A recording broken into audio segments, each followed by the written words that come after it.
Welcome to the Johnny Dell Football Academy podcast on the channel that's trying to answer the whys and hows of the game by talking through and dissecting game film and diving deeper to explain why the X's zig and the O's zag.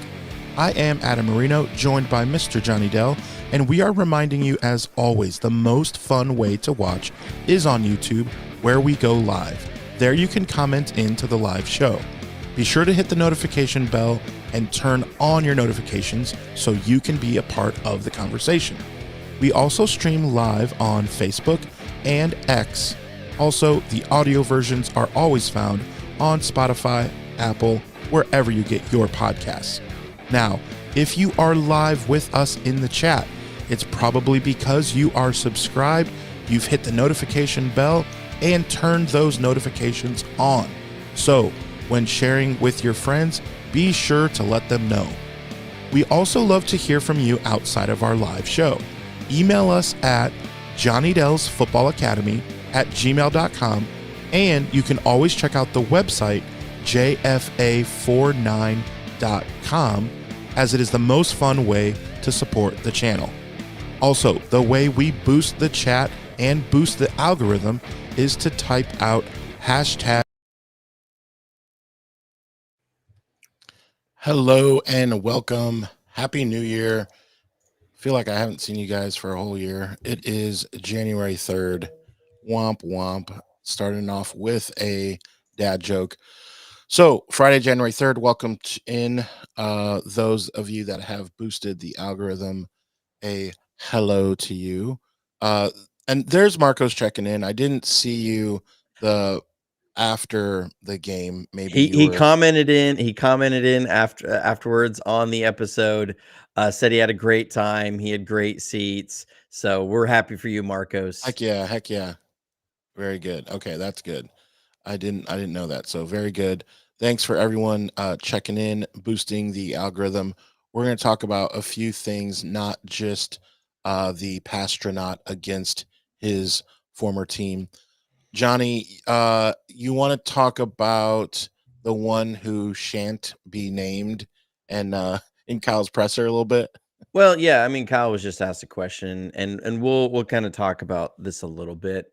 We'll just show the clip. This was Shanahan in his presser. Are you frustrated with your individual performance this season, or do you feel like you controlled the things you could control? I don't understand how to answer that question. I work as hard as I can at my individual performance. So I'm frustrated with our season. I'm responsible for everything. Figure that out, dummy. The classic Shanahan. He just smirks at Grant, honestly. He's like, it is what it is. You know, it's like some people said, you can't tell if Kyle secretly loves him or really can't stand him. I mean, look, I think there's constantly been this push there to say Shanahan doesn't hold himself accountable, to hold Shanahan accountable for wanting to see accountability. And I think there's always a fine line between dodging questions and trying to answer questions honestly about when people say what happened on certain things versus just always coming out and saying, well, I didn't do a good enough job, or I didn't prepare everybody enough. I didn't, people will get tired of that after a while, and they want actual answers. So, when you're in a losing season, there's no good answers. There's answers, but there's not always good answers. You don't have a lot of good. I mean, it's a very results-based business. There's no look at the end of the season and half the league is going to turn around and say, well, was hard for you guys this year. I feel bad for you. We'll give you a second place trophy, just because of the circumstances. Nobody's going to do that. So nobody's going to bring a bunch. I can't even talk this morning. Bring a bunch of sympathy for you in those moments. So there's no satisfying answers. Are there things and factors that have played into everything? Absolutely. But at the end of the year, Shanahan's going to say that's on him, either for not building a roster that was deep enough and wide enough to handle all of the the tsunami of injuries that have come in, or if it has been on not getting his coaching staff to put things exactly where players will be able to understand everything without gray area. There's a lot of different things in there. And in the end, yes, it does come back to Kyle Shanahan. On the other side, he's been somebody that has proven that he can coach at the highest levels in this game. So I think this kind of weird obsession with trying to force accountability on him is a little odd. I think what I would you like to see a little bit more? I think we would after most of our leaders. That's not a natural instinct. So, especially if you're maybe a little more of an analytical person, you tend to want to answer with the analytics first, not just the pad answers that say, yes, I take everything on myself. And whether that's a good thing or bad thing, I don't always know. I mean, I've been around leaders and I've worked under leaders who've done both ways, and I've been under some that have been effective in both ways and others that have been ineffective in both ways. So I've been around people who just constantly take it on the chin and say, hey, that's on me. And after about the 20th time, you're like, okay, I don't want you to be sorry, I just want you to stop doing it. That only goes so far. So I don't know. Yeah, and like Michael says, it's why he chuckled. Absolutely, it's almost like I feel like when Shanahan sees that it's him asking the question, even if the sad thing for Grant is no matter what he says, I feel like Shanahan always has this like, I got to deal with this guy now. Even if he asks a good question, he's just always going to have that because he ruined his chances. Like, dude, when you act like a clown, every time you speak, we're going to hear honk, honk. Like, even if you're not, like the boy who cried wolf. Like Adam just, doesn't make his feelings and very anonymous on this particular person. For me, look, he does what he does. He's successful at it. he is good for him. He's doing what he does. It's not my approach. That's just, it's different. I'm not there asking questions. So, there's only so much that I can say in regards to what I would do in that situation because I haven't been in that situation. So, can you guys whatever. imagine real quick if Johnny was around to ask questions, seeing his channel and knowing what he knows? Can you guys even fathom some of the great questions that we would get? Like, here's my impression of Johnny while Shanahan or someone's at the podium. In the third quarter on 4th and 2, you were in Palms coverage, and once you saw motion, was there a thought there to call timeout and change the defense, or did you like the read you had? Like that right there is some stuff that I would love to know, but no one asks that because they don't know. Well, yeah, that crap and is going on. most of the coaches aren't going to answer. That's the thing too, is that they're not going to answer a lot of scheme specifics like that and get into like give anything away for free. Now, again, I remember Mike Nolan said this years ago. He said there's a lot fewer secrets in the league than people think. That there's this idea that, everybody, when you go into a game, the other team is kind of guessing at what you're going to do. Especially by even halfway through a season, people have enough. And there's, remember the 49ers coaching staff alone, just the 49ers coaching staff, something like 25 coaches. They have almost one coach for every two players. And there's guys that are assigned and even now, and I've seen some of the software that's out there that is absolutely amazing. It's ridiculously expensive, so I don't use it, but a lot of the college teams use it, pro teams use it, that there are programs that they're uploading every game within an hour of it happening. And there's an AI that's going through it and telling and breaking down every single coverage and telling you what it is. And sometimes it doesn't get it quite right, and they have to go in and manually override it. but they have every single play charted into playlists. So they can pull up every 1st and 10 if they, and every subset of that, you can see exactly every single play that a team has run on 1st and 10 between the 25-yard line and the 25-yard line, and show what did they do versus single high. So when a team was presented pre-snap single high, you can go through and look at that. What is their process for dealing with that? How many times did you see them can out of a play? How many times did you see them stay in it? Which defenses did they can out of? You can see those things. They're charting their plays. They're running it through. Okay, they ran 24% of the time. They run this play off this side. They run, the analytics on this go extremely deep. So Huddle is a very like small version of that. Yeah. So like I've got access to Huddle with our local high school. I've done some filming for them. And so I know how Huddle works. This is like 10 times beyond what Huddle is. It's really expensive. And so like it has everything on there. And so when they're coming through, like you pretty much have a printed off playbook of what the other team runs, majority of what they run. It comes down to how can you stay ahead of them in situational football? How can you stay ahead of them on what their counter punches are going to be, staying disciplined in your assignments? How can you tweak your scheme this week to account for some of the things that they do?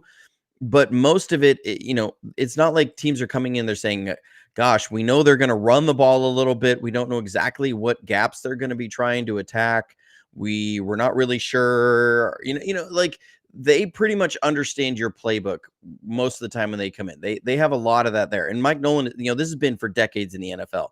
Right. Brian Billick has talked about it. He's like, a lot of times when you're out there calling plays, it's very much a situation of I know that he knows that I know that he knows that I know that he knows. Especially interdivision. Think of when we play the Rams. I mean, right. Come on. You come out in a certain formation and you've run 6 plays out of that. The defense is going to know every single play you run, every play you've run out of that formation. They're going to understand, okay, if this guy goes in motion, it's only down to 1 of 2 plays. And so they know what to look for at the beginning of that play. We know the left guard takes a step back on this play every single time. And so they're ahead of a lot of that stuff. So like, but all that to say, I know that's going on a long tangent.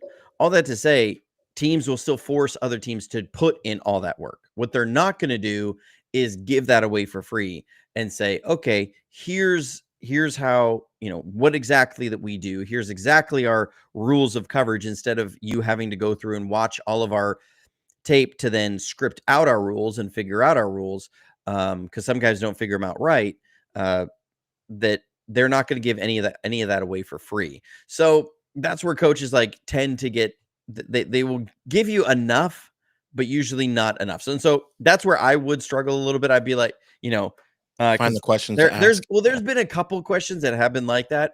And I think Sorensen this year was asked a couple like that. And he goes, I'm not really going to get into the specifics of exactly that, and moves on. And it's like, Sorensen, but I want the answer. Know. It's Sorensen because he doesn't know. Oh, stop. The chat is roasting him. The chat is. Yeah. Okay. But that's where I would be more interested in the conversations of, dynamics of between the coaching staff and who's doing what duties, and how do you identify your quality control guys, and how do you know which guys to elevate and which guys can handle what, and how do you find time for that and schedule that out through your week? That's the stuff I'm interested in. I'm not really interested that much in the national narrative or overall narratives, and that's where the difference is between journalism and what the approach I have, which is somebody who loves football and nerds out on football. And that's I think that the great struggle in talking about and covering football is that it's equal parts. And so there's certain times where you really need to lean into the narratives that are there, or the storylines of a game.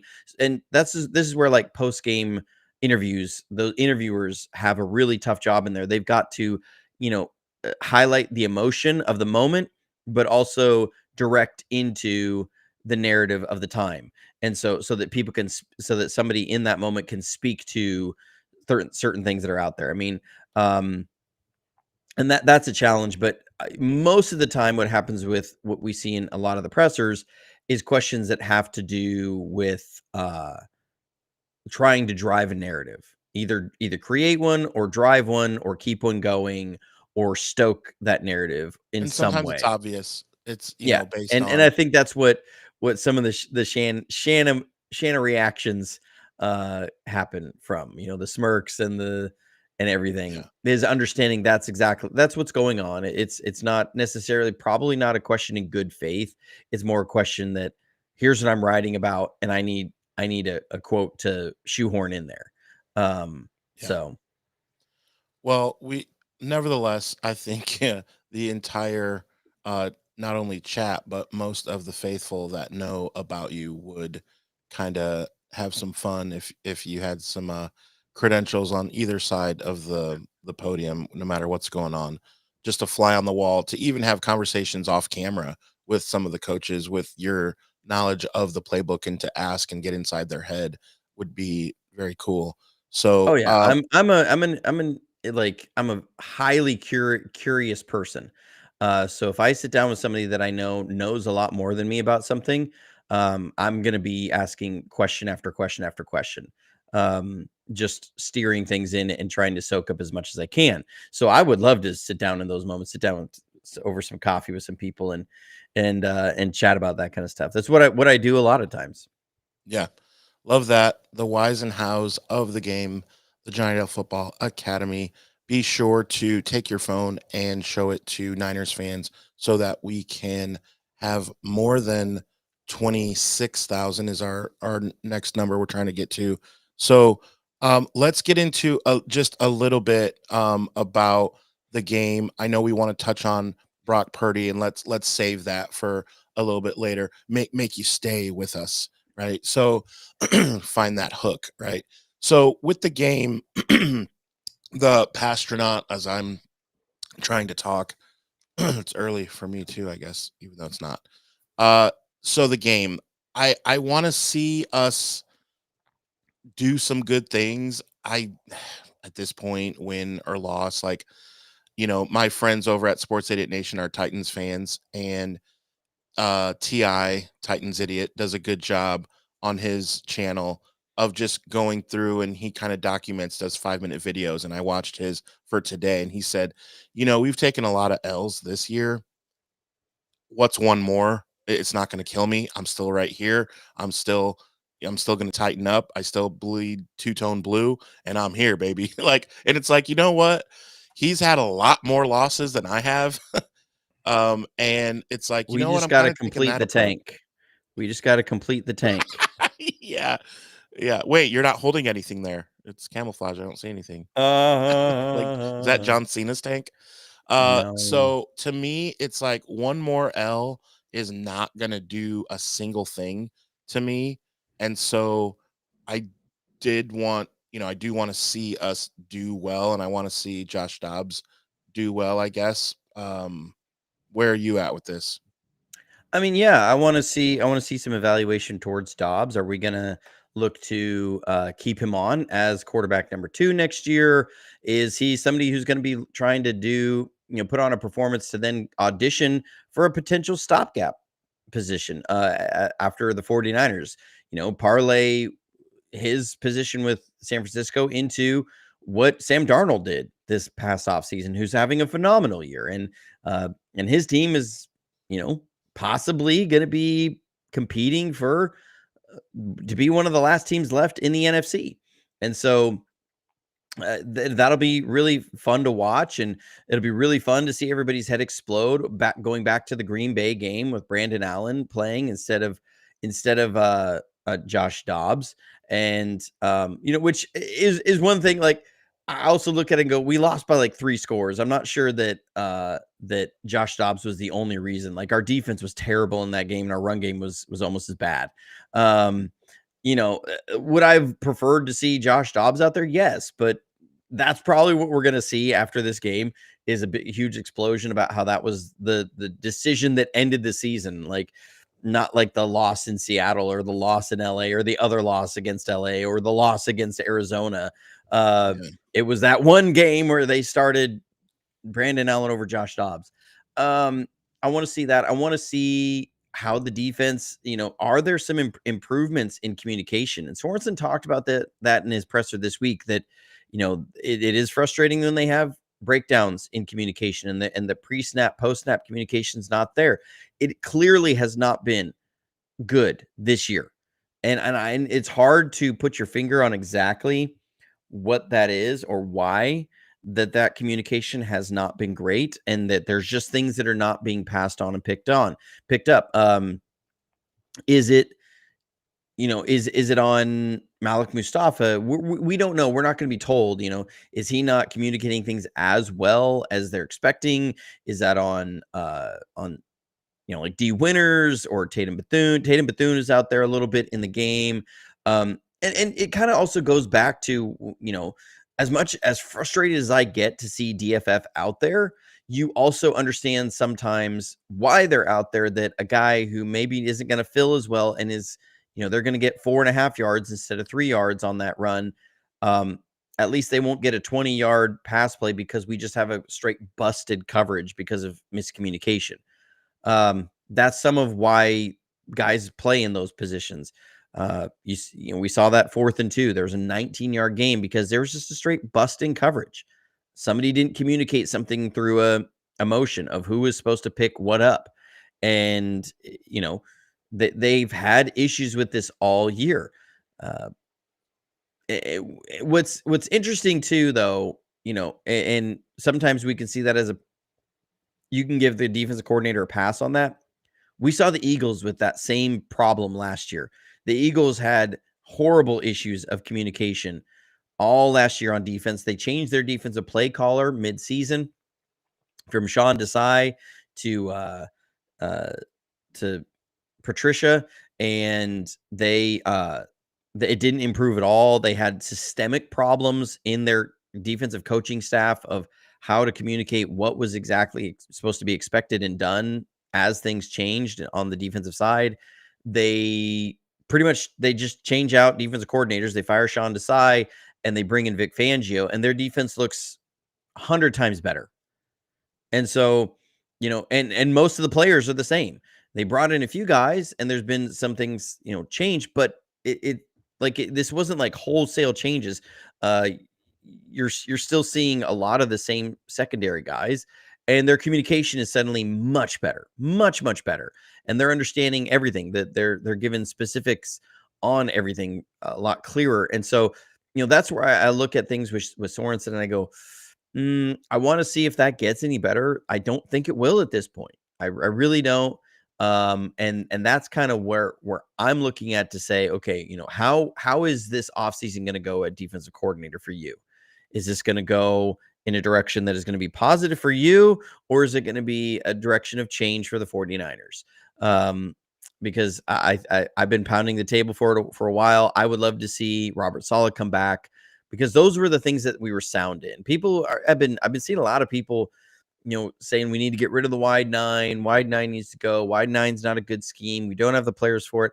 I can understand some of that. On the other side, I'm just seeing that guys do not seem 100% certain in their assignments across the board. And that's just, it seems like there is a disconnect somewhere along the coaching staff, and we need a really established coordinator to come in who can really just glue all the pieces back together. So let's do this. Let's do an algo boost. And because I want to talk about Brock Purdy. The chat has already kind of started to a little bit, and Johnny has some stuff to show. So let's end this little talk on the Cardinals game with a algo boost, and we'll just simply say #W or #L.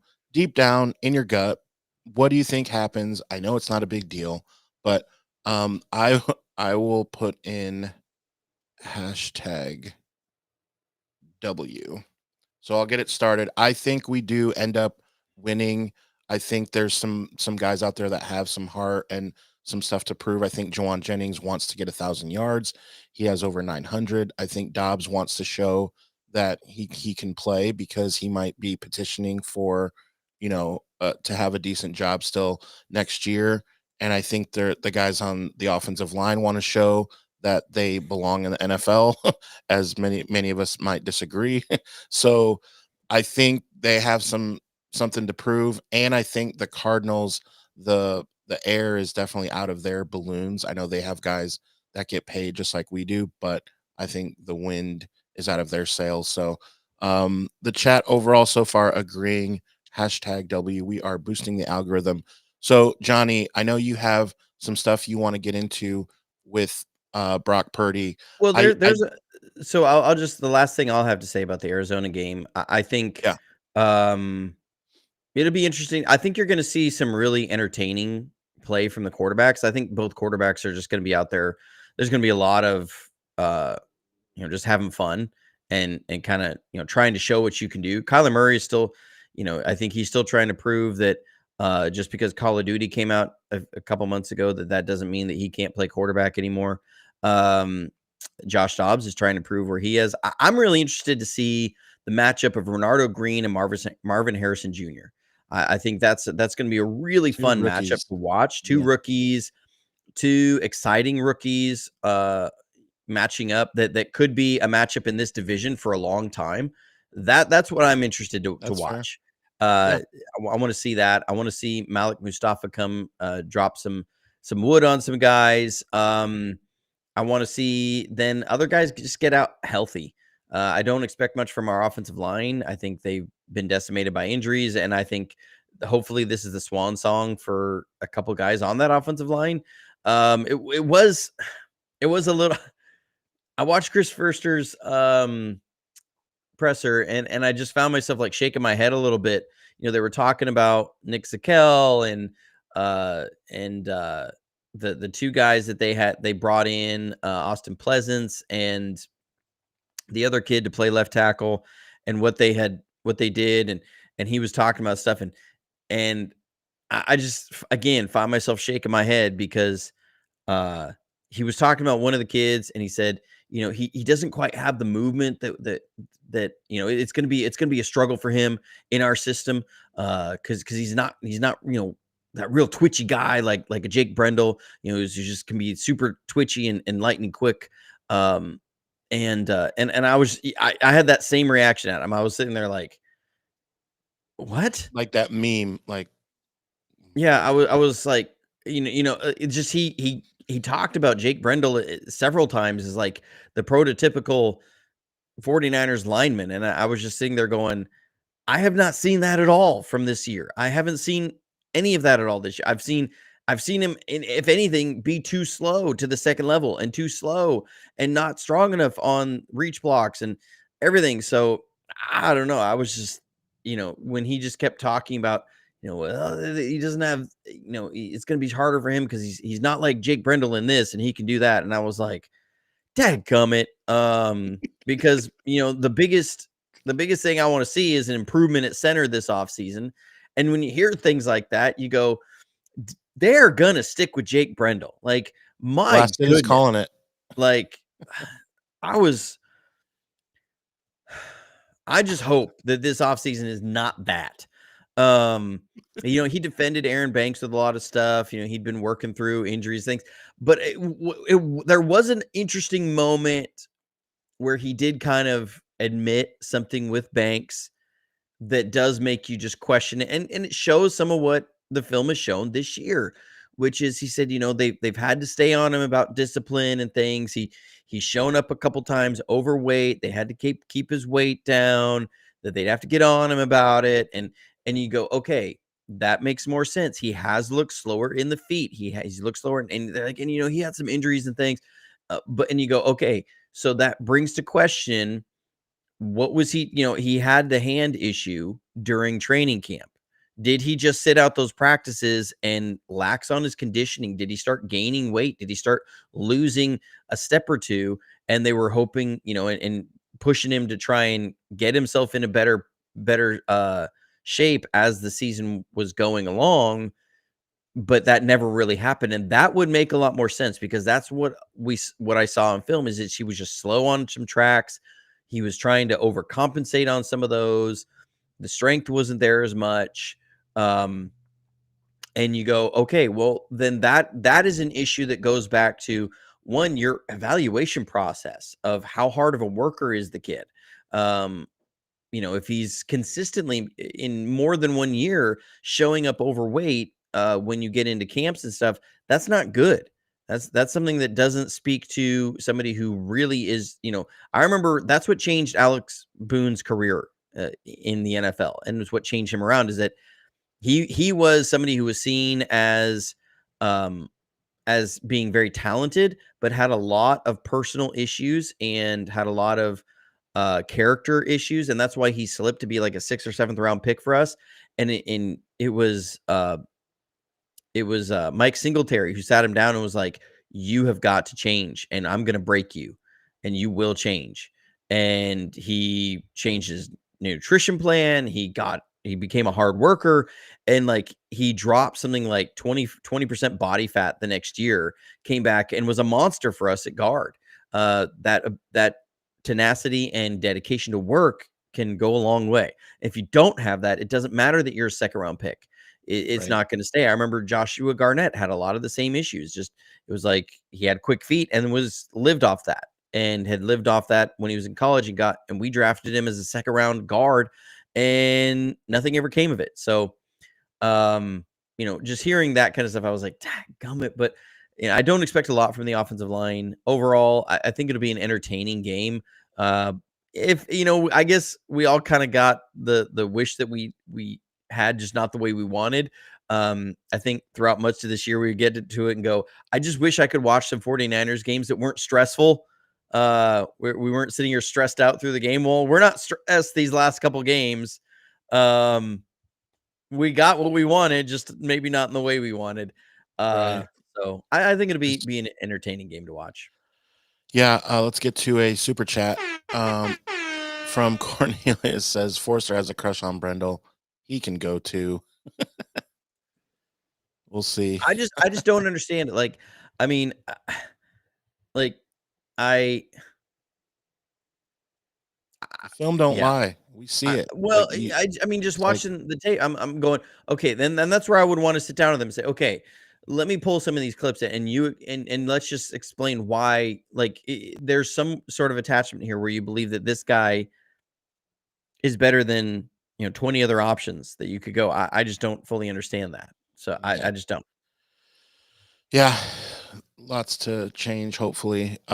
Okay, so let's get into some Brock Purdy stuff. I am seeing the narrative that from Colin Cowherd to all these media guys that are more cover the country, and they're not going to just fine tune every 49ers play. So I get it, but Colin Cowherd was one of the most excited guys for Brock Purdy when he was doing well, and definitely saying, hey, he's the real deal. And it's just interesting to see him not be involved as we are, but to kind of just see overall stats and obviously the wins and losses, and say he's not that dude. And like all this, he's definitely not the only one, but it's Colin Cowherd is someone that I listen to a lot. Just so I can see what I disagree with. It's one of those like almost like shock jocks. Like you just listen to see what are some of the things you're going to disagree with, so you can just shake your head. But he does a good job at what he does as well. Got to give him credit. So what's your take on the quote unquote decline of Brock Purdy? Well, I think every year, when we've seen certain quarterbacks who everyone would put in their top 5 list, when they get to the playoffs and they get bounced in the playoffs, the number one thing everybody says after those games is, man, you have got to get these guys some weapons. They need some help. If imagine what they would do with the weapons. And so we heard that about Brock Purdy's team, right? Like, it was, imagine what these guys would do with Brock Purdy's weapons. Imagine what they would do with weapons. Okay. And then Brock Purdy loses a bunch of those weapons. And then they say, see, he can't carry a team and they can't do anything without those weapons. Well, which was it? Do the great quarterbacks that you always say in your top 5, are they able to carry a team without any weapons, or do they need weapons? Which is it? I think every quarterback needs weapons around them. There's clearly been a disconnect between the trust in receivers and quarterback, and still the numbers that Brock Purdy put up this year. I mean, through 15 games, almost 3,900 passing yards. That's pretty darn good. If he'd been able to actually play one more game, we would be sitting here saying he's one of 2 49ers quarterbacks in history that have had back-to-back 4,000-yard passing seasons. That's it. I mean, it's him and Jeff Garcia. Those are the only 2 guys, and Jeff did it in 2001 and 2002. When he had a little-known receiver guy. I mean, the guy had a very short career, kind of flash in the pan, named Terrell Owens, playing receiver for him. He did okay. He did okay. And that's when Jeff Garcia threw for back-to-back 4,000-yard seasons, when T.O. was going for like 1,400 and 1,600 yards a year and gathering a lot of attention. So, we're looking at, that plays a huge part in it. The decline of the offensive line has played a huge part in it, mainly that we've talked about Banks and Brendel. Like, those 2 guys have just not been good in pass pro. They've not been good in the run game. When you're a 50-50 run pass team and you don't have the efficiency in your run game. Now, Jordan Mason did really well versus single high coverage or stack boxes in the run game. But the problem was very few teams were we weren't seeing nearly as many single high defenses against us this year. And I think that's something that people really gloss over, was that we were consistently, we were missing, or we were always in like the 86+% face single high coverage or stack boxes on first down or something, in those areas, or on rundowns. Like, teams were always trying to bring 8 men into the box against us, 8, 9 men. They're always doing that. And they just weren't this year. There was a lot more too high. And one of the things was, and I remember this going back to the Seattle loss, and I showed it, the Seattle ran too high against us a ton, and we could not run against it. That is a serious issue. And so when that happens, yes, you are going to see a drop-off of the quarterback's production. It is harder to throw against too high because, one, there's a lot more post-snap work that you have to do, because there's a lot more advantageous angles for changes in coverage when you're presenting too high and you come down and you change from there. There's a lot more creative ways that you can match things and what we do. And this is something that is not just specific to Brock Purdy. I remember at the beginning of the year, we were having this silly conversation because Mel Kiper was out there saying that the league needed to really think about banning too high defenses because the scoring and offensive production around the league was down, because there was less passing production happening because more teams are running too high. That's what's happened. The 49ers were seeing a lot more too high this year because teams were not as scared of their run game. Now, Jordan Mason was still very productive against single high, but too high we weren't. So we weren't making teams pay for going too high from the run game. That goes back to offensive line. That goes back to your running backs. That's an issue there, and that makes it harder. We saw the separation numbers for Brock Purdy's receivers this year were not as high. They were really actually quite bad, and that's telling you that there's not as much space being created. So it just makes everything harder. And to still come through with what would be, by any other metric, a really solid season. This is with everything in there, I feel great about that, about him going forward. Now, there's some things I want to see improved. Yes, there's still some footwork things I want to see improved. I want to see him take care of the ball a little bit better in crucial situations, not force things, not play as much hero ball. Learn to do that. But when people start saying, there's been this decline, you go, well, I mean, you're playing at one of the highest levels in the league. It's hard when suddenly things come apart around you and you're facing a lot defenses that are adjusting to everything that we do really well in the pass game, and you can't then run the ball on them. Like, yeah, it's going to be really hard to maintain, one of the highest levels in the league. Like, people forget, like, the bulk numbers. If Brock Purdy had as many attempts as many of the other quarterbacks did last year by his yards per attempt, he would have passed for like 5,000 yards. I mean, the yards per attempt was just insane. Like, yes, he threw for 4,200 yards, and people say, well, that's not that much over 16 games. Like, that's pretty good. But in today's NFL, you go, yeah, but he also threw, like, of starting quarterbacks, had some of the fewest passes attempted. He was in like the bottom 5, I think, something like that. And you go, he had insanely high production per pass. Like, it's really hard to maintain that. And especially when you're just not in the same circumstances that allowed for those things to happen, and you don't have all that other stuff. Like, it's going to be really, really hard. And your team isn't built to drop back and pass every play. Like, people will say, well, they need to become more of a passing team. And you go, okay, how comfortable, again, do you feel dropping back every play with Aaron Banks, Jake Brendel, and Colton McKivitz as 3 of your 5 men to protect your quarterback? Like, if I'm looking at that offensive line, I'm saying we got to run the ball to be able to pass it, because if we're just dropping back, 7 times out of 10 with these guys, they're going to get eaten alive. They need the advantage of what they do in the run game to help them out, and you just didn't have that. Yeah, we're talking how many games he ended up missing. Lisa pointed out, thank you for your super chat, Lisa.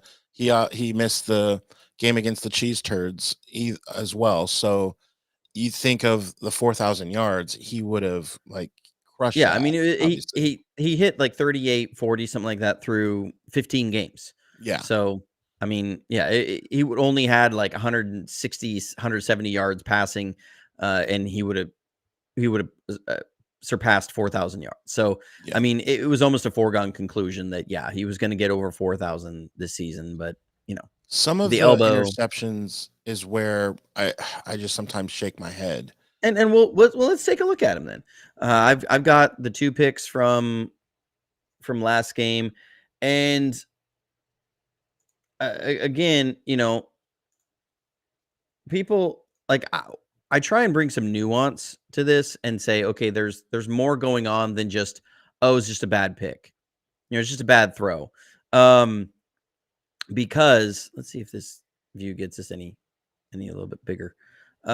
Because this is not saying that it's acceptable to turn the ball over in these situations. But I think we also need to understand that this is a source of why we've had some issues this year. So this is the first pick. I'll let it play so everybody can watch it. Okay. Brock overthrows Ricky Pearsall here. He's at the top and going to have a pick. Okay. So there's a pick. One, I also really love to pay attention to players' reactions, because that tells you a lot when guys just react in the moment. Not necessarily what they say in the pressers afterwards. So here's Ricky Pearsall right here. Okay, we're coming with a little drift route here. So we're going to have a run fake. We're trying to draw this guy up. Bring Ricky. It's supposed to be a 6 or 7 step, depending on which foot is forward. 10 yards and break in. Now the coaching point, so CP coaching point is break to space. Okay, or work to space. So wherever there's going to be space. So sometimes when you see these, what they do is they'll come up and it's going to be break at that foot, and they'll flatten down. If there's a safety sit, it's just squatting. Sometimes what they do is, if this safety's in a bail, what they want to do is they want to work this away from any backside pursuit, so that you can catch this and you can run with it and you get an angle on that safety. So this play can land anywhere from here to here. Okay, we've seen this. George Kittle runs this route. Debo Samuel runs this route. Brandon Ayuk run this route a ton. Well, one, it's got to be on time. It's got to be on time. So this is where Ricky Pearsall, the scouting report coming out of him out of college, was can struggle through physical press coverage. So we see physical press coverage. We see man coverage. One Juszczyk was started lined up outside. You had a linebacker on him, so he's traveling. So that reveals this is man coverage. So you got single man. Okay. So Brock is going to then look and say, okay, as long as Ricky can cross this safety, I'm good. That's what I got to do. He's got to beat that safety across the field. You got man coverage. You know that's what you're going to get. All right. So here comes the snap. 1. Jam. Ricky gives up his chest, and he's jammed hard. Can't do that. Got to get off the line stronger. You can't get jammed on the line. Going to disrupt the timing here. So then, and I counted the steps here, he actually breaks on his fifth step. So he needs to get 1 yard deeper and then break, or 1 step deeper and then break. Probably 2, considering what foot he has up. Brock is reading this safety. He's going to check the under coverage. He knows that he's got man, and he sees the safety. He sees the safety with his hips turned. So where's he going to expect Brock to go, or Ricky to go? Ricky. I think he expects Ricky to run this to space like this, right? That's what you would expect. If you got this safety turned with his hips turned a little bit, you want to get this and go, and you can get an explosive. That's what you're trying to hit. Okay. Brock is in his windup right here. Just pad the ball. Okay. He's expecting this. Safety's not in a position to drive on that. He's in a back pedal. So that throw is there. What does Ricky do? Let's watch Ricky. He breaks it off and works back to the ball and slows down. Okay. Let's watch it again. Watch how Ricky runs this route. He rolls it off, and then he slows down and then comes back to the ball. That is part of what's leading to these. Now, this is still an inaccurate throw. I'm not going to say that it was an accurate throw and that because there's some footwork things with Brock's pass here. It probably still would have sailed a little bit high, but I'm pointing out this because it affects the next one. And again, let's watch Brock's body language here. When this pass is picked off, that tells you a lot. Okay. We see him throw his arm up. That's what are you doing? Again, watch Brock's body language. That's a clear indicator that his receiver was not where he wanted that ball where he wanted the receiver to go. Okay, I'll talk about the footwork here in a second, but I want to show these back to back because, again, it goes into the next one. So we have the next pick. Okay, so here's Ricky. Remember how that last one was ran? Came up here 10 yards. He came up, stuttered down, and then worked his way back, right? That's what we saw, right, Adam? You're my sounding board here. Okay. Yeah. Okay, I think Brock was expecting Ricky to do this. Okay, let's watch this play now. Here's the fake. Here comes the drift. Okay, again, if Ricky was to run this how he did the last one, that ball's coming right in here. Ricky is going to run this way. Okay, so do you see how suddenly now Ricky's going to run this how Brock thought he was going to run it on the previous one. Brock's going to throw it how Ricky ran it on the previous one. Yeah. And so he's, as you can see, let's just, again, watch this at half speed. Now, the safety squatting the whole way, not a great throw. But, again, what did Ricky do on the last one? He broke it off, and he came back to the ball. Here, he's going to drift this. Yeah.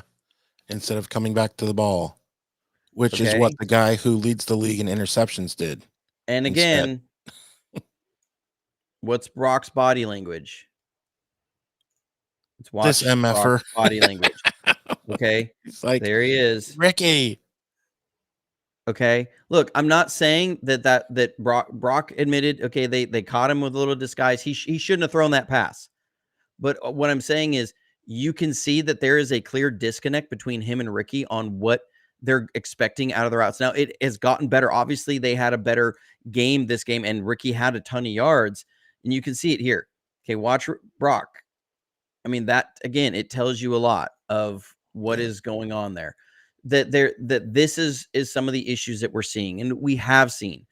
And so like they are just clearly not on the same page on exactly where they're going to be on the coaching points. It's not because there's so many of these routes that have the coaching points of, okay, you run to this landmark, you go here, and then there's a coaching point of move to space, move to daylight, work this way. And those are the fine details that just aren't there yet. And you're going to see a drop off when that happens. Now, if I go back to the first pick, I'll talk about why this is a bit of an overthrow. And this is something I want to see Brock correct. Okay, this front foot, this has been a bugaboo for him for a couple seasons now. And he's got to address this offseason. That foot is pointed this way, and he's trying to throw that ball down this way. That foot is closed off. I've talked about this several times. When you close off your foot, what happens is the arm tries to make up for that speed of the lack of open hip rotation. And so the arm tends to come around faster. And what happens is the ball will yank high and to the left of your target. So this is, so just remember back to the Browns game last year. Brock threw a pick, was thrown to Juwan Jennings. Everybody said the ball got away from him in the wet weather. I watched the tape on it. He closed off his front foot. The ball sailed high and to the left. He threw a pick. It was that against Seattle, somewhere in there, or the pass was off right near the end of the game. It was Debo on a drift route coming over the middle. He closed off his front foot, and the pass sailed high and to the left. When he closes off his front foot, you see passes sail high and to the left. So, it's not quite as bad of a miss as I think, because I do think he was expecting Ricky to run this a little bit more down the field. But when he closes off that front foot, we tend to see passes high and sail to the left. And so, yeah, that's something I want to see Brock address this offseason is get this front foot, open up your hip, get this pointed that way, not that way. He's got to open that foot up a little bit more, and that ball can be put on where it needs to right there, not high and to the left. So that's been an issue with Brock for a little bit, just keeps closing off his front foot. Man, great to see the whys and the hows and to understand the intricacies of some of the mistakes that are made and talking points for how Brock can improve. We are going to be able to talk all things Brock, all things Niners over this offseason. Be sure to stay tuned to the channel because we're going to talk all things draft. I want to break down the players. I think it'd be fun to go over, Johnny, if we go over the DBs one week and highlight some things and kind of maybe either give them a grade or talk through what we're excited for next year, and then go over our playmakers, see based on salary cap, based on what's coming up the pike, what we can expect, what we're excited for, things like that we can do. And obviously the draft, obviously the Senior Bowl, being able to go to the practices and kind of see some guys that we can kind of fall in love with and talk about, find our next Purdy, where we talk about it on the show and then boom, he becomes a Niner. That would be awesome to have that. So yes, because Technic Chick has asked, and so I definitely said in the chat as well, stay tuned. That's all we can tell you.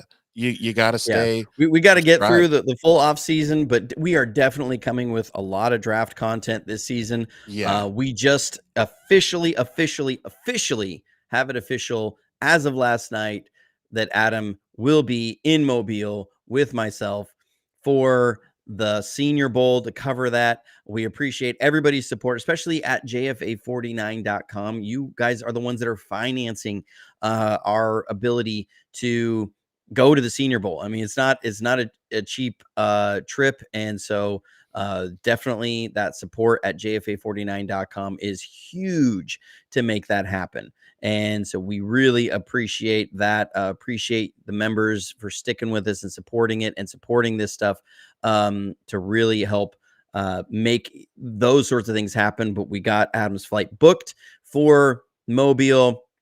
We had a little bit of trouble with the credentialing for a second. At first, both of us were declined, and I was like, "Wait a minute, I've been approved the last 2 years. What in the world?" So I emailed Molly. She does a great job there with the Senior Bowl, and just said, "Hey, I just wanted to see what was up. I've been approved the last 2 years, and I got declined this year." And she's like, "That wasn't supposed to happen." Yeah, she took care of it. So both Adam and I got approved like right away, got our credentialing officially approved to be there. We will have our lanyards there. We're going to meet up with some other 49ers content creators there, help get some more eyes. Cause I mean, the schedule is really, it's a lot. But there's so much good information that is there because you have 2-hour practices over 3 days. And so you get to see on each side about 60 players for 2 hours. And while 2 hours is a long time, that's also a short time to try and keep up with 60 different players. And so there's a ton of drills. There's a lot of notes we take. But it's what's so valuable about the Senior Bowl is that the level of competition across the board in those practices is unlike what you're really going to get outside of maybe a few college playoff games. Because the hard thing is when you have a kid like Dominic Purdy, who was at a smaller school at Kentucky, and you don't always get to see him each week going against really high level players across from him. Well, then you get to see him at the Senior Bowl, and he hasn't played a lot of guard in college. He played a lot of tackle, and they were looking at him maybe as a swing tackle. And at the Senior Bowl, though, that he's able to step in at guard, and he's standing up against guys like Braden Fisk and Devondre Campbell, who were both two of the better defensive tackle prospects coming out this year. And we got to see him in practice against those guys for 3 days, for 6 hours, of having practice and drills against them. And so that is hugely valuable. Seeing the defensive backs and wide receivers in that same sort of situation is hugely valuable.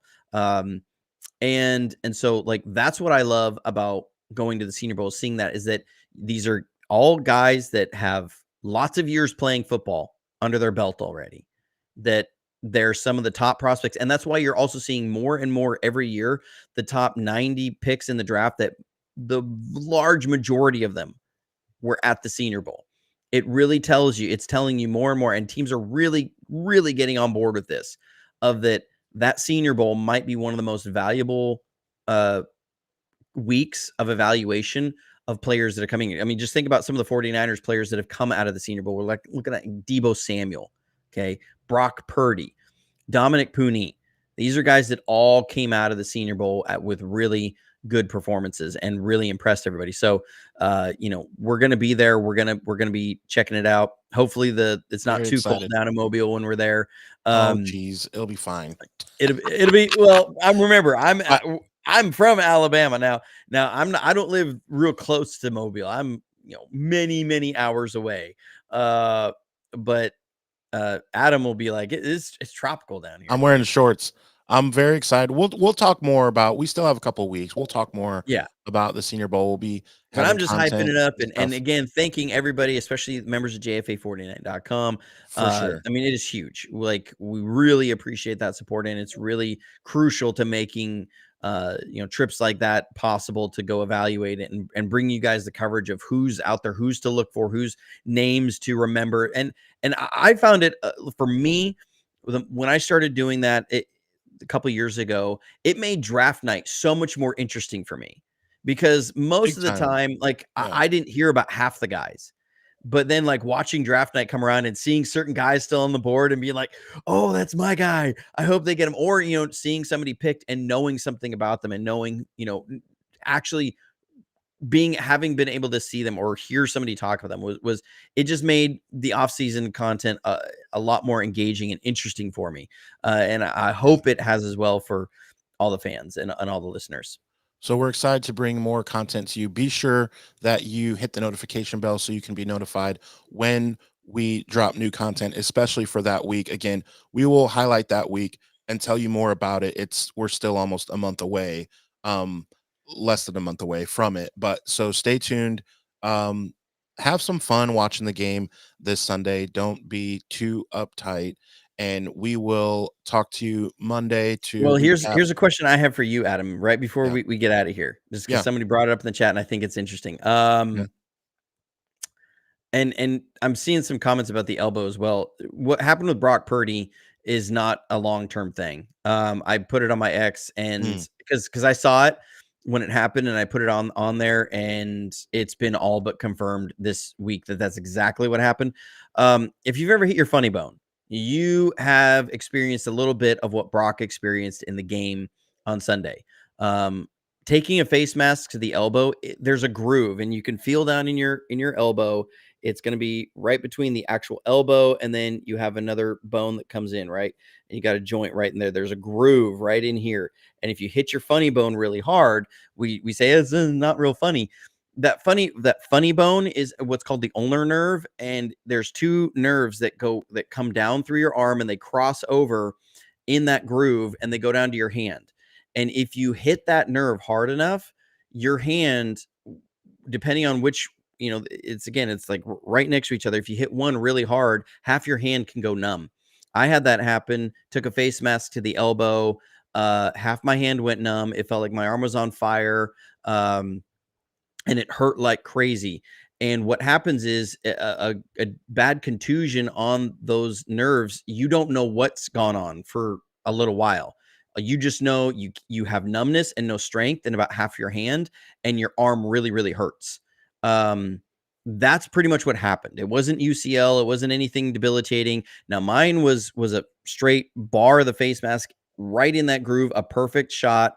That's why running backs used to wear elbow pads all the time, because it was a really common injury to take a face mask there. If you remember, Frank Gore used to wear the armbands over that little groove in your elbow. That's what part of that was for.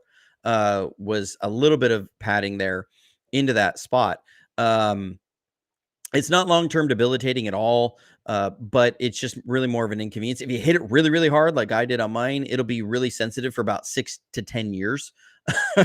But it doesn't mean like you can't throw, you can't do anything. It just means like if you bump it on something really soft, it's like hitting your funny bone. So there's no long-term injury there with Brock on that. But Adam, what do you need to see from Jake Moody this week to maybe say, hey, I'm okay with the 49ers running a kicker competition this offseason and Jake Moody being a part of that? What would you need to see from Jake Moody this week? I would need absolutely nothing. I've seen all that I need to, and so He could go 6 for 6 from 55 yards plus, and you'd be like, nope. Absolutely, that is the case. So that's the easiest question you've ever answered. And I think he's a nice guy. I'd love to like go to the casino with him, or talk Is he even cars old if he's enough to into go to the cars. casino? No, I'm just kidding. He's 25. Just He's whatever, 25. like, whatever, if we share any common interest, I'm down to talk to him. And but no, that's just where I'm at. I think most people are. So we'll see. We'll talk Monday as well. So just let's have some fun, watch the game, come together, and just we know what we're in for. What I think is going to happen with Jake Moody is I think they're going to keep him on the roster. You don't gain much by releasing him. He's got a good dead cap hit because of being a third rounder. Like he's got a good bit of guaranteed money left against his salary. So I think they only gain like maybe $1 million in salary cap relief by cutting him. So what I think happens is they bring in a number of guys to compete, and that this is not Jake Moody's job to have. I think what I would do is I would turn up the heat to 11 on him and everything. So that's what I think will happen, but we'll talk about that after the game. I'll let you take us out of here, Adam. Yeah, I'm excited just to have some fun watching the game. So again, hang out with your friends and family, watch the game, exhale a little bit. We will talk more on Monday. So in the meantime and in between time, stay safe, stay healthy, and as always, go Niners.